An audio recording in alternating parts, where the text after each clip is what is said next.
شریعت به فکر نیست. بعضی ها میگوید که به فکری من این کار خطا گفتد. آیدی مسئله های شرعی گپ میزند، فکری تو در اینجا یگان قدر ندارد. شریعت به فکر نیست. شریعت سخن الله است، سخن رسول الله صلی الله علیه و سلم است. فکر به فکری من این خطا گپ زد، فکری من این خیلی فکری توی فکرت گیر در کسات ما.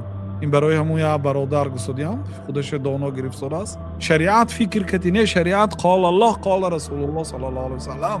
الله تعالی گفت، پیغمبر صلی الله علیه و سلم گفت. ببینید حتی شبی که علامتش ظاهر بود که همین شب قدر است، پیغمبر صلی الله علیه و سلم تمام شب قدر دریافت کرده. گفته از پگاه از اعتکاف برآمده خانه رفتن دیگر شبا.